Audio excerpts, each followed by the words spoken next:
티타임. 안녕하세요 여러분, 지명쌤이에요. 이번 시간은 여러분들이 어떤 국어 인강을 들으면 좋을지, 1타 강사의 선생님을 그냥 들으면 되는 건가? 박광일 선생님을 들어야 되나? 김동욱 선생님을 들어야 되나? 애매하신 분들을 위해서 제가 직접 추천을 해드리는 그런 시간입니다. 단순히 이 선생님 강의를 들으세요가 아니라 이유를 들어서, 근거를 들어서 말씀을 드릴 테니까요. 여러분이 참고 정도만 해주시면 좋을 것 같아요. 일단 큰 틀을 먼저 잡아보면, 국어 공부는 기본적으로 방향 설정이 반드시 전제가 돼야 됩니다. 이런 거예요.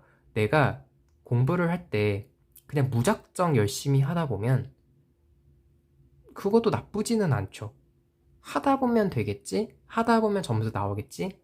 맞습니다. 하다 보면 점수 나옵니다. 근데 그게 고3 12월 달에 점수가 나오면 안 되잖아요. 네, 적어도 고3 11월.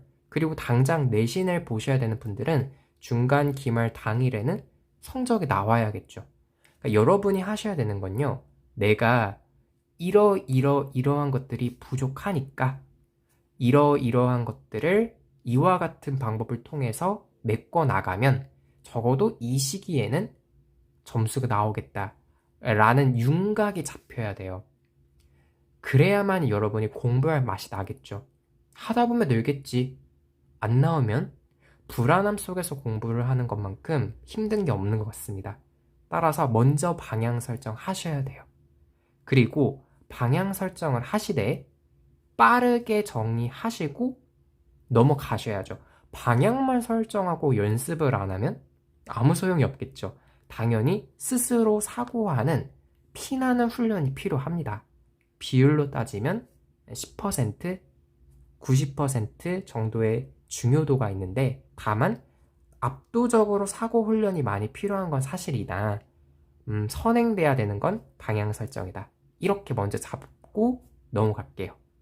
괜찮을까요? 네. 그러면 선생님들의 강의는 어떤 부분에 강점이 있을까, 방점이 찍혀 있을까를 살펴볼게요.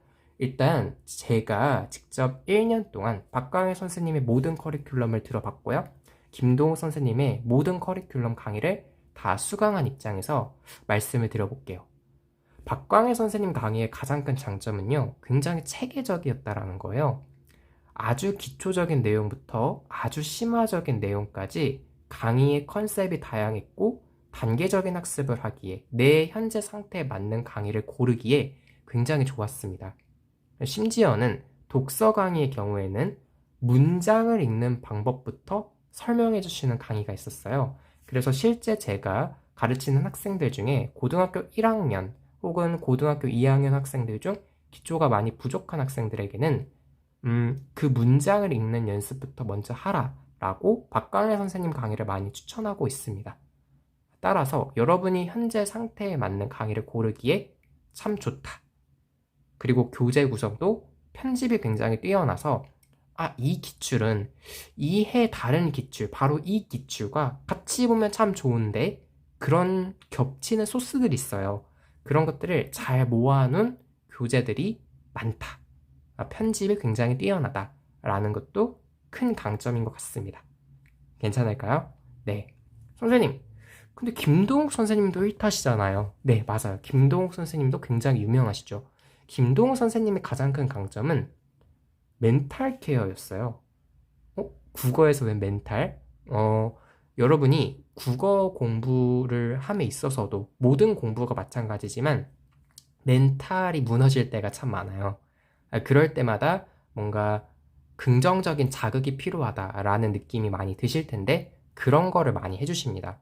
그리고 박광일 선생님과의 가장 큰 차이는, 박광일 선생님은 난이도의 편차가 꽤 있어요. 무슨 말이냐?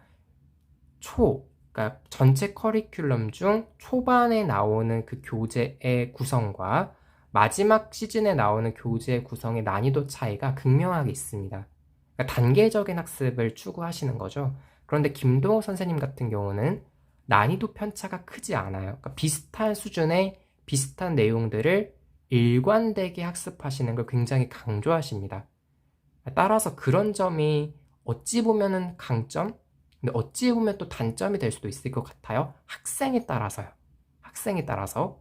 그런데 굉장히 좋았던 건 김동욱 선생님 같은 경우는 제가 스스로 사고하는 훈련이 많이 필요하다고 했죠. 그걸 굉장히 강조하십니다. 따라서 혼자 사고할 수 있는 기회를 강의 내에서도 많이 주세요. 그런 것들이 참 좋았던 것 같아요. 그러면 선생님, 저는 뭐 들어야 돼요, 지금? 이라고 물으신다면 현재 내가 많이 부족해요. 저학년이고 고등학교 1학년, 2학년 혹은 예비 고1, 중3 아니면 고3이더라도 국어 성적이 매우 안 나온다, 너무 안 나온다라고 하시는 분들은 박광일 선생님의 기초 강의를 통해서 방향을 먼저 설정하시는 걸 추천드립니다. 그런데 내가 현재 고3이고 혹은 고등학교 1학년, 2학년 성적이 잘 나와. 한 2등급 정도 나온다고 해볼까요? 근데 아무리 공부를 해도 1등급이 안 나오네? 왜지? 생각해보니까 내가 스스로 공부하는 습관이 많이 없는 것 같아. 맨날 강의 듣고 복습만 열심히 하지 스스로 사고하고 예습하는 게 부족했던 것 같아. 라고 하시는 분들께는 김동욱 선생님 강의를 보다 추천드립니다. 괜찮나요? 네. 여기까지가 제가 정리해 드리고 싶었던 내용이고요. 어디까지나 제 주관이라는 거 여러분은 참고만 하시면 참 좋을 것 같습니다. 오늘 영상은 여기까지고요. 여러분들 또 궁금한 점 있으시면 언제든지 댓글로 많이 남겨주세요. 그러면 여러분 안녕. 건강하세요. 마스크 잘 쓰고